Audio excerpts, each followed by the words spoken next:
നമ്മളെ ബോച്ചെ 1000 ഏക്കറിൽ ഒരു 100 കുടുംബത്തിനുള്ള വീട് വെക്കാനുള്ള സ്ഥലമാണ് നമുക്ക്. 5 ആംബുലൻസുകൾ ഇവിടെ ഉണ്ട്.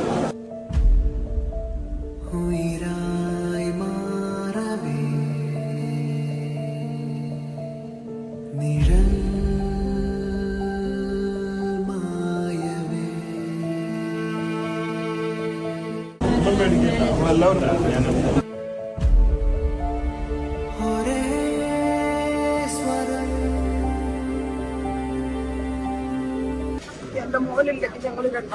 ഞാനില്ലേ, നിങ്ങൾ പേടിക്കണ്ട, ധൈര്യമായിട്ടിരുന്നോട്ടാ.